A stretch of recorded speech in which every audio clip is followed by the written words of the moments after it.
உங்களுக்கு தெரியுது கடன் சுமையில இருக்கு. நம்ம 10 லட்சம் கோடியை தொடுது. 1 கோடி பேருக்கு இதுவரை கொடுத்துக்கிட்டு இருந்தோங்கிறாங்க. கூட 36 லட்சம் பேருக்கு கொடுக்குறோன்றாங்க. இதுல பெருமைப்பட பேசுறதுக்கு என்ன இருக்குன்னு பாருங்க. இப்போ நீங்க 60 வருஷமா மாறி மாறி ரெண்டு கட்சியும் ஆண்டிருக்காங்க. நம்ம அம்மாவுக்கு ஒரு நாளைக்கு 30 ரூபா கூட சம்பாரிச்சுக்க முடியல. இத நாங்க ஒரு சாதனை அப்படின்னு இப்ப இந்த விடுபட்ட பேருக்கு கொடுக்கறதுக்கு 2 மாசத்துல தேர்தல் இருக்கும்போதுதான் நினைவு வருதா? எல்லாமே இவங்க வாக்கை குறி வச்சுதான் நகருவாங்க. இதனாலதான் இதை செய்தி அரசியல், விளம்பர அரசியல்னு சொல்றோம் நம்ம. இது சேவை அரசியலோ செயல் அரசியலோ இல்லை. இவர்கள் எப்பவுமே கட்சி அரசியல், தேர்தல் அரசியல் தான் செய்வாங்க. இந்த கட்சிகள் மக்கள் அரசியலுக்கு வரவே மாட்டாங்க. மக்கள் அரசியல்னு என்ன? இந்த 60 ஆண்டுகள்ல எங்க அம்மாவை ஒரு 30 ரூபா சம்பாரிச்சுக்கிறதுக்கான வழிவகை செய்து கொடுக்கறது மக்கள் அரசியல். 30 ரூபாய்க்கு ஒரு நாளைக்கு 30 ரூபா சம்பாரிச்சுக்க முடியல. ஆனா அரணையூர்ல எங்க அம்மா ஒரு நாளைக்கு எங்க தோட்டத்துல களை எடுக்க வர்றவங்களுக்கு 500 ரூபா சம்பளம் கொடுக்குறாங்க. அப்ப நீங்க எப்படி பாருங்க, 1000 ரூபா, இது ஒரு 1000 ரூபா கொடுத்துட்டோம், 1000 ரூபா கொடுத்துட்டோம், 1000 ரூபா கூட மாசம் ஈட்டி கொள்ள முடியாத ஒரு வக்கற்ற நிலையில என் தாயை நிறுத்தினது. அது எப்படி பெண்ணிய உயர்வு, பெண்ணிய விடுதலை, பெண்ணிய உரிமை இதெல்லாம் பேசிட்டு அலைகிறீங்க நீங்க? என்ன இதை ஏன் போன ஆண்டு கொடுத்துருக்க கூடாது? தம்பி உங்ககிட்ட கேக்குறீங்க, ஏன் போன ஆண்டு கொடுக்கல? எப்ப தரப்படும்? அடுத்த தடவை ஆட்சிக்கு வந்தா அதானே வப்பிய. இந்த திருப்பதி மொட்டை சொல்லுவாங்கல்ல, முன்னாடி சொல்லுவாங்க எங்க ஊர்ல, பாதியை வச்சுட்டு போயிடுவானா அடுத்து பாதியை, ஏன்னா வேற இடத்துக்கு போயிடக்கூடாதுன்ட்டு. அதானே இது. மடிக்கணினியே பிப்ரவரியில கொடுப்பாரு, ஏன்னா மார்ச்ல தேர்தல். அதானடா. என்னைக்கு என் மக்களும் தெளிவடைய போறாங்க, விழித்து கொள்ள போறாங்கன்னு தெரியல. அதான் ஏமாறுகிறவன் இருக்கிற வரை ஏமாற்றுவன் இருப்பாங்கிறாங்க. என் மக்களுக்கு வர வழி இல்லை. கேட்டா எதையுமே செய்யறதில்ல, இதையாவது செஞ்சுட்டு போறான், விடுப்பா, யாரு காசுப்பா, நம்ம காசு தானப்பாங்கிறாங்க. இது ஒரு கொடுமை தான். நம்ம இப்படி கேட்போம், 10 லட்சம் கோடி கடனா இருக்குது, 10 லட்சம் கோடி. இந்த 10 லட்சம் கோடியில நிறைவேற்றப்பட்ட ஏதாவது ஒரு நலத்திட்டம் சொல்லுங்க இந்த அரச. தம்பி, ஒரே ஒரு நலத்திட்டம். நல்ல கல்வியை கொடுத்துட்டேன், சரியா சமமா தரமா எல்லாருக்கும் கொடுத்துட்டேன். இல்ல பயணிக்க நல்ல பாதை, அருமையான போக்குவரத்தை கொடுத்துட்டேன், தடையற்ற மின்சாரம் கொடுத்துட்டேன், தூய குடிநீரை எல்லாருக்கும் கிடைக்கும்படி செஞ்சுட்டேன், உயர்ந்த மருத்துவத்தை, உயிர்காக்கும் மருத்துவத்தை உலகத்தரத்துக்கு கொடுத்துட்டேன். அப்படி ஏதாவது இந்த அரசு சொல்லிக்கிற முடியுமா? போக்குவரத்து துறைக்கு 1 லட்சம் கோடிக்கு மேல கடன், மின்துறைக்கு 1 லட்சம் 1.5 லட்சம் கோடிக்கு மேல கடன். இவ்வளவு கடன் இருந்தும் மின் கட்டணம் உயருது, சொத்து வரி உயருது. இங்கிட்டு இலவச மின்சாரம், மின் கட்டணம் உயர்வு. இங்க இலவச பஸ் பாஸ், அங்க பஸ் கட்டணம் உயர்வு. யாரா நீங்கெல்லாம்? என்ன மாதிரி ஆட்சி முறை இது? எப்படி எப்படி? எங்க அம்மா பக்கத்துல இருப்பாங்க, இவங்களுக்கு இலவசம், மகன் எனக்கு காசு, எங்க அம்மாவுக்கு இலவசம், இந்த காசை சேர்த்து மகன்கிட்ட வாங்கிடுறது. எப்படி இருக்கு? பேருந்துல பெண்களுக்கு இலவச பஸ் பாஸ் வச்சுக்கிறீங்க, அந்த காசை யார்கிட்ட எடுக்கிற? என்கிட்ட எடுத்துற, எங்க அப்பாட்ட எடுத்துற, இல்ல எங்க அண்ணன் எடுத்துற. கேடுகட்ட கேவலங்கட்ட ஆட்சி முறையை செஞ்சுக்கிட்டு இத சாதனை. எவனா தேர்தல் வர்றதுக்கு முன்னாடி ஏன்டா எங்க மேல அக்கறையே வர மாட்டேங்குது? நீ என்ன வேணாலும் தேர்தல் வரும்போது ஒரு பாசம் வரும் பாருங்க, எங்கிட்ட இருந்தா பொத்துக்கிட்டு வரும் தெரியாது. ஏன்னா தம்பி, ஐயோ, நிலையில பல பெண்களுக்கு கிடைக்கிற திரும்ப நாங்கள் விண்ணப்பிக்கலாம், அதுவும் மாடி வீடு இருக்கவங்களுக்குலாம் அந்த காசு போகுது, வாடகை வீட்டினருக்கு வரல அப்படிங்கிற ஒரு குற்றச்சாட்டு அதிகமாக பெண்கள் வைக்கிறாங்க. நான் அவமானப்படுறேன், நான் வெட்கப்படுறேன், வேதனைப்படுறேன். இப்படிப்பட்ட இனத்துல, பெருமைக்குரிய என் இனத்துல என் தாய்களெல்லாம் இப்படி நிறுத்திடுச்சே இந்த திராவிட கட்சிகள், ஆட்சிகள்னு நான் வெட்கப்படுறேன், நான் வேதனைப்படுறேன். என்ன செய்யறது சொல்லுங்க? எங்க அம்மா 1000 ரூபாய்க்கு கையேந்திரத எந்த தன்மானமிக்க தமிழ் மகன் ஏற்பான் சொல்லுங்க? எந்த தாய்? என் தாய் 1000 ரூபாய்க்கு வரிசையில் நிக்கிறா. அதுலயும் ஒரு அம்மாலாம் காலையில சாயந்தரம் வரைக்கும் காத்திருக்கிறா. அமைச்சர் 1000 ரூபாய்க்கு கொடுத்துட்டு. இல்ல, ஒரு கொடுமையான இது. இந்த நிலையை மாத்துறதுதான் மான தமிழ் பிள்ளைகளினுடைய முதன்மையான கடமையா இருக்கணும். அது ரொம்ப ரொம்ப கொடுமையானதுதான் இது. என்ன செய்யறது சொல்லுங்க? அதுக்காக நான் வருந்துறேன், அவ்வளவுதான் செய்ய முடியும். வேற ஏதாவது கேள்வி இருக்கா? உங்களுக்கு அதிமுக தரப்புல அவங்க சொல்றாங்க 5000 ரூபாய் தமிழக கொடுக்கணும் அப்படின்னு இபிஎஸ் பேசுறாரு. இந்த வேடிக்கை இது ஒரு பட்டிமன்றம். இது இவங்க ஆட்சியில் இருக்கும்போது ஐயா ஸ்டாலின் 2500 கொடுத்த கணக்கு வேற சரியா சொல்லுவாப்புல. என்னடா 5000 கொடுங்கன்னு அவர் சொல்றதும், இவங்க ஆட்சிக்கு வரும்போது 5000 கொடுங்கன்னு இவங்க சொல்றதும், எங்க இருந்து உங்க பரம்பரை சொத்தை விட்டு தெரியல தம்பி? ஏன்னா நீங்க சேர சோழ பாண்டிய பரம்பரை, நீங்க உங்க சொத்தை வித்துட்டு வர போறீங்க. அது இந்த கடனை வாங்கி கொண்டாந்து கொடுப்பா, அதுல எங்களுக்கு 5000 கொடுன்னு 5000 கொடுத்து இப்படி பார்ப்போம். நான் ஒரு இனம் சார்ந்த மகன், எனக்கு ஒரு தேசிய பண்டிகை வருது. ஒரே ஒரு பண்டிகை தான் பொங்கல், தமிழனுக்கு ஒரு பண்டிகை. இந்த பொங்கல் பண்டிகை கூட 1/2 கிலோ அரிசி, சர்க்கரை, கரும்பு இது கூட வாங்கிக்க முடியல. வேலைக்கு போற நான் கையேந்தி நிக்கிறேன், ஒரு வேலையும் செய்யாத நீ எனக்கு காசு கொடுக்குற. எங்கிருந்து வருது உனக்கு காசு? கொடுமை இதெல்லாம். நாங்க விளைய வைக்கிற நெல்லை வீதியில போட்டு முளைக்க விட்டுறது, அரிசி ஆந்திரால இருந்து வாங்கிட்டு வந்து எனக்கு தர்றது. ஏன் நெல்லை அவிச்சு அரிசியாக்குனா வராத?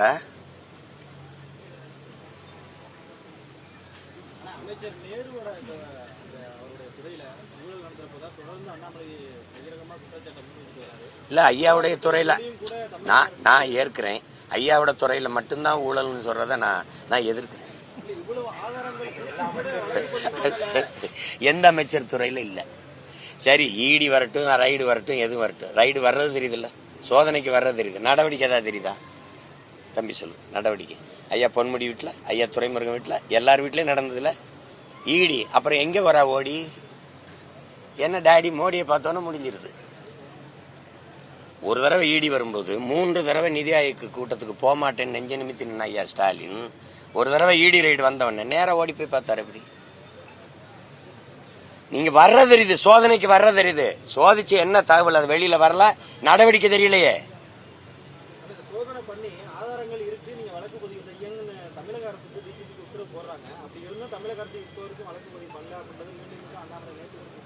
அவ்வளவு நேர்மையை நீங்க தமிழ்நாட்டு அரசு கிட்ட எதிர்பார்க்கறீங்க இல்ல?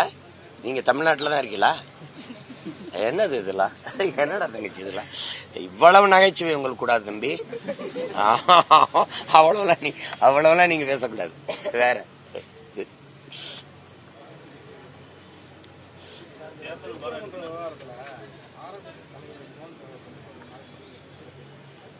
திருச்சியில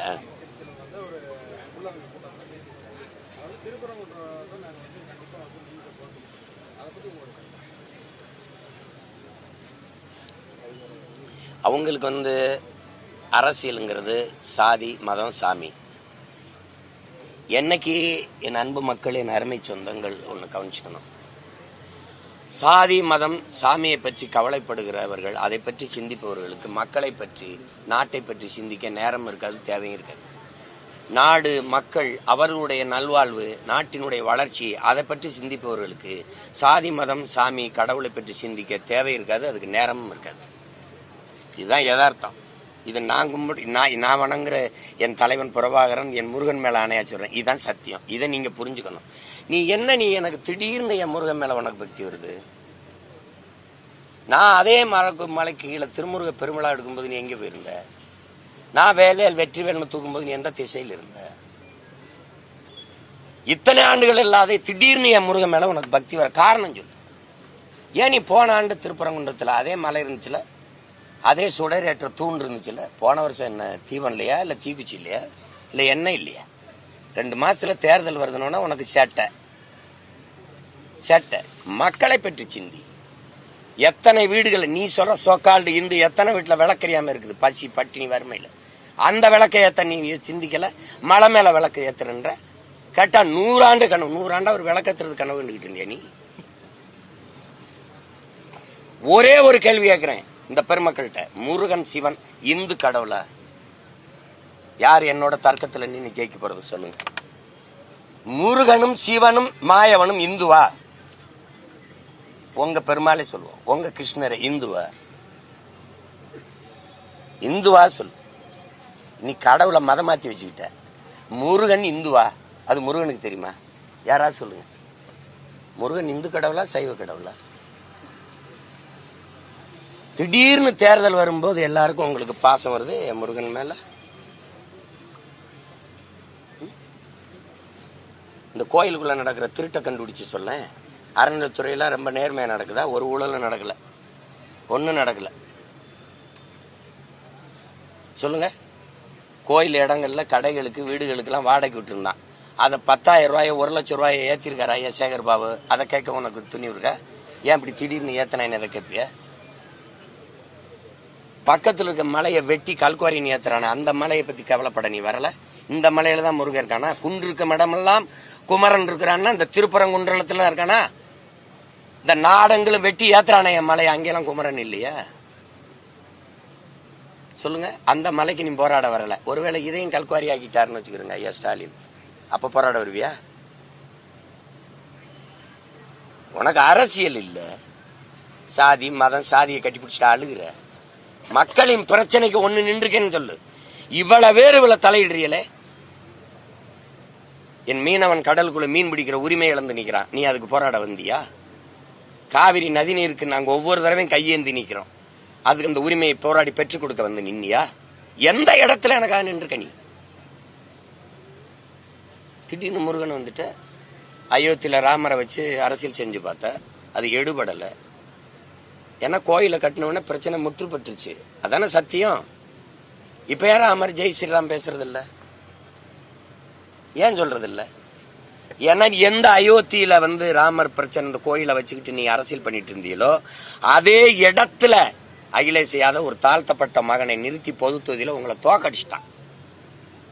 செத்து போச்சு உங்க அரசியல். அதுக்கப்புறம் பூரி ஜெகநாத்துக்கு போனீங்க, ஒரிசாவுக்கு ஐயப்பனை போய் எடுத்தீங்க, அது அங்க வேலை நடக்கல. இப்ப என் முருகனை தொட்டுக்கிட்டு இருக்கீங்க. நீ என்ன குன்ன குடிக்க அண்ணா கபடி எடு, தலைகளன்னு தண்ணி குடி, முருகான்னு கத்து, என் பாட்டை முகம் வரும். அதுக்கப்புறம் பேரன் என் முகம் தான் வரும். ஏன்னா முருகன் எனக்கு இறைவன் இல்லை, என் மூதாதை, என் ரத்தம், என் சொந்தம், என் இன கடவுள், அவன் இன இறைவன். திடீர்னு வந்து நீ வந்து முருகன் மேல பாசம் எங்களுக்கு சொல்லி கொடுக்குறியா? முருகனை என்ன செஞ்சிருக்கணும்? இரு சமூகத்தார், நீங்க சிக்கந்தர் தர்காவா, நீங்க அங்க கொண்டாடுங்க, இதையும் கொண்டாடுங்க. என் மக்கள் எல்லோரும் சமமா தான். ஏன் எங்க இந்து கடவுள்கள் பேரணி போகும்போது எங்க இஸ்லாமிய மக்கள் வந்து வாழ்த்தி வரவேற்றதெல்லாம் நீங்க பாக்குறது இல்லையா? இஸ்லாமிய எங்க அரேபியால இருந்து இங்க இறங்கி வந்தானா? இல்ல என் சொந்தக்காரன் தான் வேறி இருக்கான், மாறி இருக்கான். சொல்லுங்க. போன ஆண்டு இந்துவா இருந்த என் தம்பி யுவன் சங்கர் இப்ப இஸ்லாத்தை ஏற்றிருக்கான்.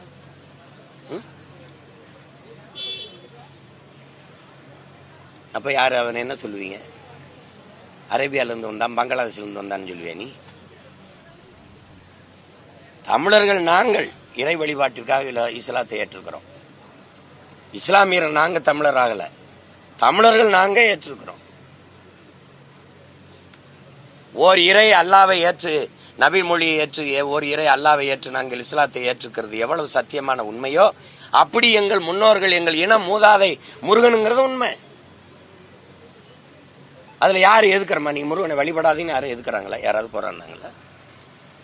பிரச்சனையை நீ உண்டு பண்ணி அதன் மூலமா ஒரு அரசியல் அறுவடை செய்யணும்னு நினைக்கிறேன். நீ உண்மையிலே பக்தி இருந்தா போன ஆண்டு ஏற்றிருக்கலாமே. நீங்க முருகனுக்கு மாநாடு போகும்போது ஏற்றிருக்கலாமே. சரி, போன ஆண்டு முருகனுக்கு மாநாடு போட்டியல்ல, அடுத்த ஆண்டு போடுவீங்களா? ஏன்னா தேர்தல் முடிஞ்சிடும். 29 போடுவீங்க. 29 தேர்தல் கிட்ட வருதுல போடுவீங்க. வேலை யாத்திரை என்ன நேத்த முருகன் வேலை கெடுத்துட்டு வந்தாப்லையா? இத்தனை வருஷமா வேலை அவர்கிட்ட கையில் இல்லாம அடமான வச்சிருந்தாப்லையா? எதை வச்சு அரசியல் செய்யறதுன்னு ஒண்ணு இல்லையா? சொல்லுங்க. நான் அதை வெறுக்கிறேன், அந்த இடத்துக்கு நான் வரல. வழிபடுற தெய்வமா தான் இருக்கணும். அதை வச்சுக்கிட்டு அது அரசியலுக்கு ஒரு பிரச்சனை ஆக்கக்கூடாது. அதை நான் தவறுன்னு தான் சொல்றேன். அது ஐயா வந்தா அப்படி சொல்லியிருக்க கூடாது. அதை வந்து என்ன சொல்லியிருக்கணும்னா, இரு சமயத்தாரில் இருக்கிற பெருந்தலைவர்களை அழைச்சு அரசுக்கு என்ன பரிந்துரை வச்சிருக்கணும்னா அழைச்சு பேசி, இந்த பீஸ் கமிட்டிங்பாங்களா அது மாதிரி ஒரு சமாதான நல்லிணக்க குழுவை வச்சு பேசி இருமத வழிபாடுகளையும் அங்க நடக்கிற மாதிரி நீங்க ஏற்பாடு செய்யுங்க. அது அரசுக்கு பரிந்துரைக்கிறேன்னா அது போற்றத்தக்கது. அதை விட்டு தமிழ்நாடு காவல்துறை ஒத்துழைக்கலான்னு சிஎஸ்எஃப் நீ மத்திய என்ன சொல்றது சர்வீஸ் ஃபோர்ஸை தூக்கி நீ அதை வச்சுக்கிட்டு ஏத்து அப்படின்னா நாளைக்கு அங்க ஒரு கலவரம் வந்துருச்சு, அங்க ஒரு பிரச்சனை வந்துருச்சு, வீல பிரச்சனை வந்துருச்சு, அரசு பொறுப்பு இருக்குமா? சட்டம் ஒழுங்கு பிரச்சனைக்கு நீதிமன்றம் ஏன் இருக்குமா? காவல்துறை நடவடிக்கை தவறுனாலதான் இவ்வளவு பிரச்சனையே வருது. முத வழக்கமா அங்க கந்திரி ஆக்குறதுக்கு கிடாய் வெட்ட போறாங்கல்ல, அவரை தடுத்து பிரச்சனையாக்குனதே தமிழ்நாட்டு ஐயா ஸ்டாலினுடைய காவல்துறை தான். இல்லைன்னா இந்த பிரச்சனையே வந்திருக்காது. அத பிரச்சனை ஆக்குனதே இவருடைய காவல்துறை தான். எத்தனை வருஷம் நடந்துகிட்டு இருக்கு, ஏன் இப்ப பிரச்சனை ஆகுது? ஆக்குறீங்க. உங்களுக்கு இந்த பிரச்சனைனால என்ன? இஸ்லாமியெல்லாம் எனக்கு பாதுகாப்பு திமுக தான் வருவான், இந்துலாம் எனக்கு பாதுகாப்பு பிஜேபி தான் போவான். 2 பேருக்கும் அறுவடை. இது அரசியல். இந்த அரசியலை நீங்க வரவேற்கிறீங்களா? இது நல்ல அரசியல் தானா? சொல்லுங்க. மதம் மனிதனுக்காக உருவானதா, இல்ல மதத்துக்காக மனிதனா, இல்ல மனிதனுக்காக மதமா? மனிதனுக்காக சட்டமா, சட்டத்துக்காக மனிதர்களா?